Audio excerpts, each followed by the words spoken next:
Chapter 6. Escape to rock bottom, then lifted up into a deeper truth.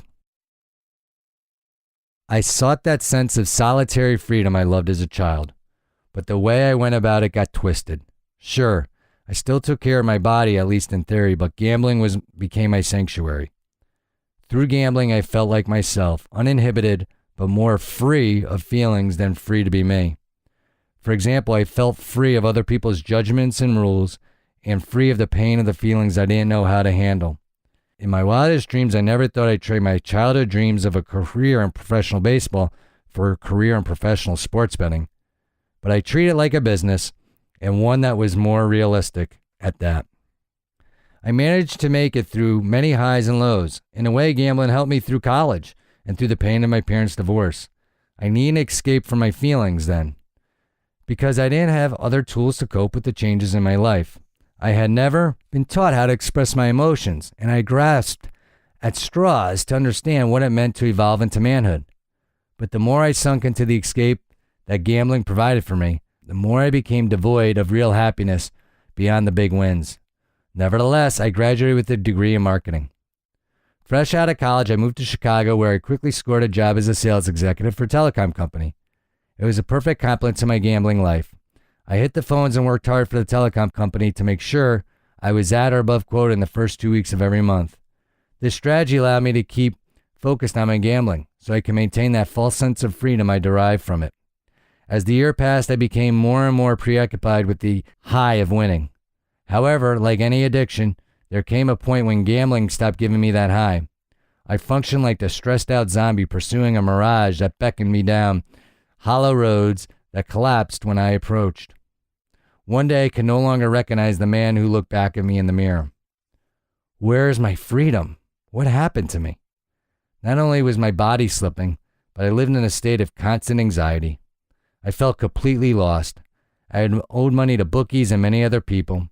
I was so filled with stress and disillusionment that I couldn't get myself out of bed in the morning.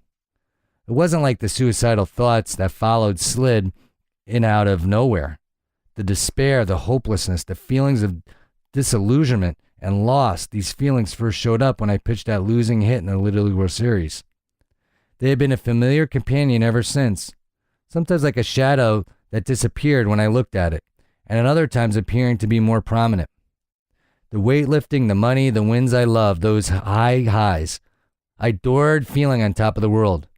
By gambling, I was just doing what felt right. But I couldn't escape that feeling that something was missing. One frigid December night, I realized I had hit rock bottom. Having tapped out all my friends, family, and even acquaintances, I had no one left to borrow money from, not even a dime. My self-respect had disintegrated like my fading memories of summertime baseball. $500 stared back at me in my checking account, but I needed to come up with $12,000 by the next morning. Any sense of freedom I might have felt disappeared as I paced my house in my boxers, sweating, trembling, and sick. I had no idea how to come up with this large sum of money. At that moment, it seemed like it would be easier for me to kill myself and end my pain. Freedom to me had meant a life without worry, anxiety, and stress. It represented a life filled with love, joy, and peace. I had been chasing this ideal of freedom for years, and clearly I'd come up short. I was done with everything. I made a decision to end my life, and that decision gave me a sense of peace. I calmly strode into the bathroom and turned the water on to fill the tub. Then I took another step towards my end and fell onto my hands and knees. I sobbed on the floor naked, prepared to die. I guess a part of me did die that night, the part that no longer supported me in my life. Perhaps I'd allow that part of me to die in order for something greater to be born. Boy, I love you. Get up. Call home. A warm feeling enveloped me, like a calming and completely serene blanket had just been wrapped around me. I felt like a newborn baby. I couldn't stop crying even as a gentle force pulled me to my feet, compassionately removing the effort it would have taken me to stumble to my feet on my own. But I wasn't alone now. Time had come to a standstill for the second time in my life. All I felt was light, enveloping peace, and a sense of gentle sunlight and warmth. I have never felt as loved as in that moment.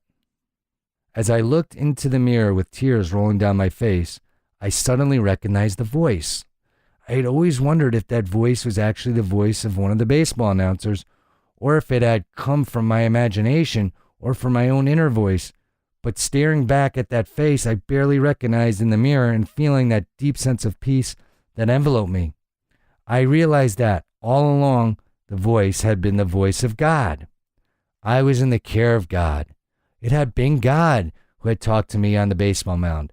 It was God who told me he was preparing me, and I realized it was God who talked to me in the basement as I pounded that punching bag all of those years. I also immediately recognized that it really had been Jesus who had been the one who saved my mom on the parkway. This feeling of being lifted to my feet was surely the same benevolent force that had taken control of her swerving car and coasted it to safety. It was all God. God had been with me always. Even in my bleakest, most disconnected moment, it was still God. It was always God. I always knew powerfully in my heart that God would never leave me, and that I never had to feel alone again. I splashed some water on my face and looked into my eyes with a sense of resolution and renewed purpose. Only 10 minutes earlier, I had been taking steps to end my life, but now I obeyed the voice. Slowly, with a new sense of truth, love, and deep knowing, I picked up my phone and called my parents.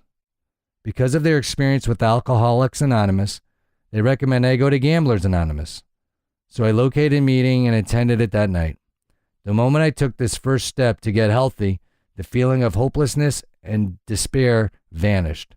Somehow I knew that things were going to be different, even though I still had to deal with the $12,000 debt I had incurred. My dad flew out to Chicago to spend Christmas with me. I was in awe of the fact that my dad was now celebrating the holiday with me in the very same house where I was completely ready to end my life just a few weeks prior. I attended more Gamblers Anonymous meetings, but even though I could see it working for some people, it wasn't the right place for me. That being said, the guys at Gamblers Anonymous shared their wisdom and experiences with me to help me straighten things out with my bookie. They helped me come up with a payment plan, and for 2 straight years I made a payment of $500 cash per month to pay back the bookie. I'll always remember that final payment when I handed that bookie 5 $100 bills. As I limped along into my recovery, I knew I needed to make my relationship with God number one in my life and to somehow keep moving forever, even though I had no idea what my path would look like. I decided it would be a good way to start by taking better care of my body, so I joined a gym and began lifting weights. Every time a problem arose, I turned it over to my higher power the best I could and humbly tried to learn what my addictive behavior was teaching me. By gambling, I chased freedom right into the depths of hell. My false sense of reality had become my best friend. I thought about all those times I rode my bike to the Little League field. Those were moments of connecting with God in true joy and true freedom. When I built my weight room, my sanctuary, I felt like I was also in the presence of God. In contrast, gambling had been an entirely selfish act in which I had become disconnected from anyone, and especially from God. But God had never given up on me. When I couldn't figure out the answers to some of my biggest questions, I felt frustrated. Why do I do this to myself? Why did I put myself in this situation? What was the lesson I needed to learn? Although I was comforted by knowing that God was with me, I struggled to make meaning of the past decade, so I kept digging deeper. I needed to return to some of the healthy places where I heard the voice and felt that profound sense of peace and freedom before gambling took over my life. I needed a chance to discover some of these answers, and I felt that they would come in time if I maintained an open heart and mind, my curiosity and my yearning for freedom. And that is why I went back to the weight room, my sanctuary. I needed to look inside myself and slow down. I needed to listen to the message Spirit had for me. Once I was working out in my weight room sanctuary, I felt like I was back on track. I added running and swimming to the mix. This time around, I felt the presence of God in my life. God was my partner in weightlifting, my spiritual spotter. Knowing that he was with me dramatically changed my awareness. I started a telecom business with 2 partners shortly thereafter. I also was lucky enough to fall in love with a special woman who become my wife 1 year later. Things were definitely on the up and up.